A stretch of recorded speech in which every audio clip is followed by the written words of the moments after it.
Greetings everyone, I'm Stefan, and this is a new improved Civics tier list for Megacorps in Stellaris. As you might notice, this will also complete the comprehensive Civics tier list graphic, which is also available in the description. Now, before we start covering any of the Civics, I do have to mention one thing. That being that Megacorps have two main things that you have to know about them. First, they play very similar to normal empires, and things that are good for normal empires are good for Megacorps. And second, that Megacorps have a special feature called branch offices. You can go out, make a commercial pact with another empire, and then build branch offices on their planets and get energy and other resources from there. However, with a Criminal Heritage Megacorp, which is the first Civic that we're going to cover, that is completely ignored. You don't have to do a commercial pact, you can just build branch offices anywhere. However, as you might notice, this Civic is in F tier. It is a very bad Civic because you have to actually maintain crime at a high level on that planet if you want to actually keep the office there. Criminal Heritage will get more energy credits if crime is high on a planet, and it will get less energy credits if crime is low. It's from 50% of normal output to 150% of normal output, meaning that you have a similar output to a normal Megacorp, you have to have crime at 50%.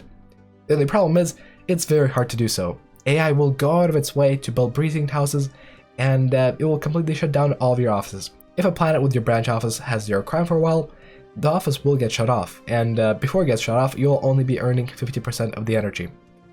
Considering how easy it is to just make a commercial pact with any other empire, Criminal Heritage is really a pain. And unless you're playing this in multiplayer, it is not really beneficial. You see, in multiplayer, it is viable because people will choose to go for the crime lord deal and get the stability but increase their crime, but AI never does that. AI is not min-maxing like that, and so you will suffer with AI just spamming policemen and shutting you down every time. Before 2.6, this Civic used to not be that bad because you did get access to the adaptability tradition tree, which is a special tradition tree which is very good. It gives you an extra building slot, gives you some extra habitability, stuff like that. Now you just get a normal diplomacy tree, and the adaptability is completely gone. You don't get that benefit, and so the Civic is now completely and utterly worthless. And if you ever wanted to switch out of the Civic, well, you simply cannot. The Civic cannot be added or removed, and so you cannot even switch to a different authority, so you cannot go back to being a dictatorship or something. You're forever locked as a criminal, and you will suffer as a criminal. Crime does not pay. Moving on to Tier D, we have Civics that are actually a positive rather than a negative, and so they are automatically better than Criminal Heritage. This one, for example, gives +4 starbase capacity, which is borderline useless because you will yourself have to pay for those extra starbases, and the only practical use for this would be extra naval cap. There really isn't anything else to go for this one because, well, normally you have enough starbases for choke points, and building the trade modules and starbases is just not worthwhile. Moving on, we have Ruthless Competition. This is a clone of factory overclocking for machine empires, and the extra leader level cap is not really worthwhile because, well, your leaders will die eventually. Machines can use the Civic, but normal empires will struggle to actually make use of this. The leader experience gain plus 10%, yeah, that's really negligible. So let's move on to franchising. Franchising is one of those Civics that allows you to build less bureaucrats because it reduces empire sprawl from branch offices by 25%. Considering how you normally don't have that much sprawl from branch offices, this is practically worthless, and the subject power relations penalty minus 33%, that is also nearly worthless because your subjects are nearly always loyal in this game, and if they're not, you can just send them a nice favorite trade deal or something. Next, we have Media Conglomerate. This one is the best out of all the D tier Civics, and this gives +5% happiness, which effectively translates to like 3 stability, which effectively translates to like 2% extra output. But 2% extra output is something, I suppose, and the war exhaustion gain minus 5% is honestly negligible. Moving up a tier, we have Naval Contractors. This will just straight up increase your naval cap, and that is decent. Moving up to B tier, we have Private Prospectors. Now, this Civic is nowhere as good as it used to be, because of course you can now generate admin cap. It used to give +10, now it gives minus 33% to empire sprawl from systems, which is honestly negligible, and I suppose you're saving 1 pop from being a bureaucrat. Its other effect, the Private Colony Ship, is nowhere as good as it used to be in 2.2 because now you actually have to select what planets to colonize, while in 2.2, you basically just colonized everything and rolled with it. Next, we have Free Traders. Free Traders is actually quite decent.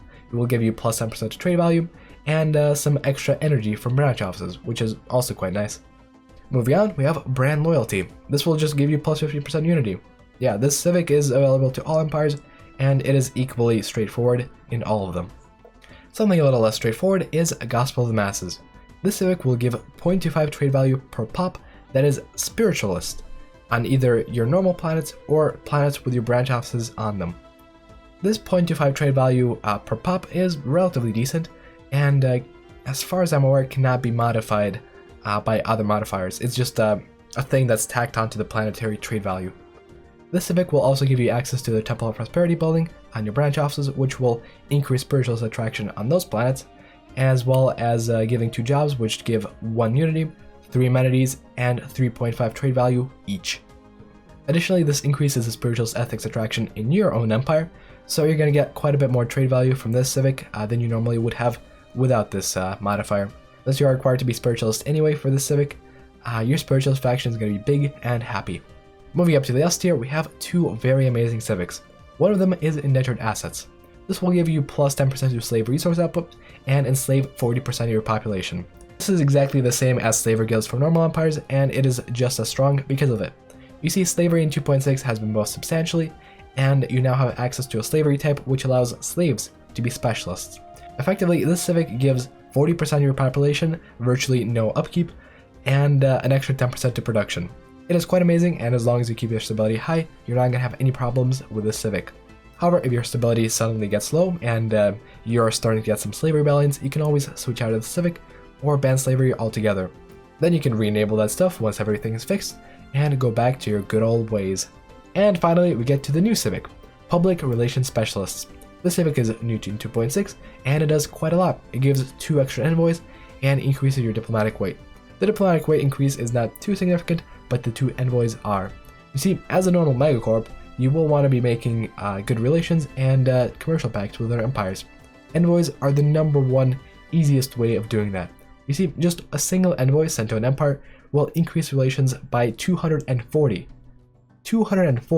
over the course of a single decade. If you just let an envoy chill for a couple decades, an empire that absolutely hates your guts will start to love you and will allow you to go on their planets and trade that way. For normal empires and hive minds, extra envoys do mean more friends, but for you, extra envoys means a lot more money and a lot more economy. This is a very good civic, and you should pretty much nearly always go for it if you can. Anyways, thanks everyone for watching. Special thank you to my patrons who helped me out significantly with getting new equipment, and I'll see you guys in the next one. Bye bye.